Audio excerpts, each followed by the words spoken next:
उद्धव आसिक पहुंची गले भगवान तले देखीदेले उद्धव को कहले भाई उद्धव कहीं तुम मन एत मलिन हो जाए तुम्हें तो मो पाखक आस किंतु आज तुम मनटा कहीं मलिन होगा कौन तुम आज उद्धव को पचार भगवान भगवान को आज उद्धव कहते हे गोविंद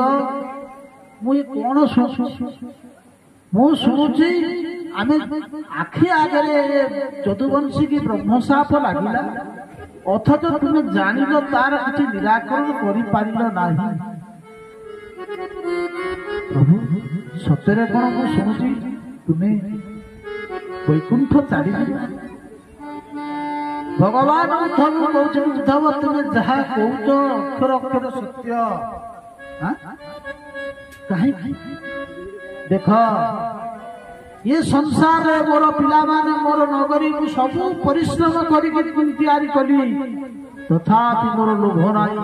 बालक जमी बाली घर कर संध्या हेले भांगी गई था से प्रकार आज उद्धव कहते कहले हे देव देव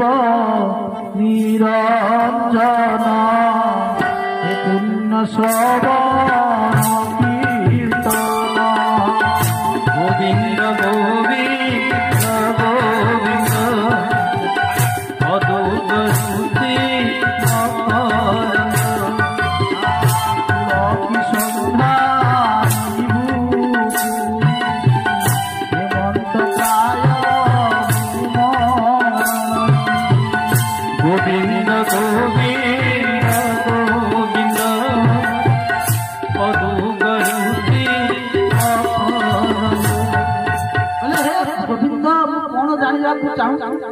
तू ये कुलटा को विनाश कर अरे एत बड़ नगर ये द्वारिका को एत वंशज मान अच्छा भगवान गोविंदर केते 16,100 राणी थी पाटराणी समस्त राणी ठारू 10-10टा पुत्र गोटी गोटी हूँ कन्या हिसाब कर दियो 11टा संतान 16,000 पाटराणी हेली चिंता कर 16,108 पाटराणी एड़े एड़े बड़ सम्राट एड़े बड़ साम्राज्य आज भगवान तुच्छ करदे उद्धव कहते प्रभु आपण ये कलिजुग आसीगला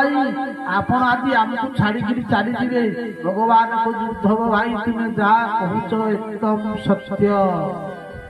देवता मान आसी मत स्तुति कले मत दिवा पड़ो उद्धव कहते प्रभु जदि तुम्हें चलीज जदि तुम्हें जीव मत साथी लेकिन जाओ भगवान कहले भाई तुम्हें जीव ना तुम्हें रही कहीं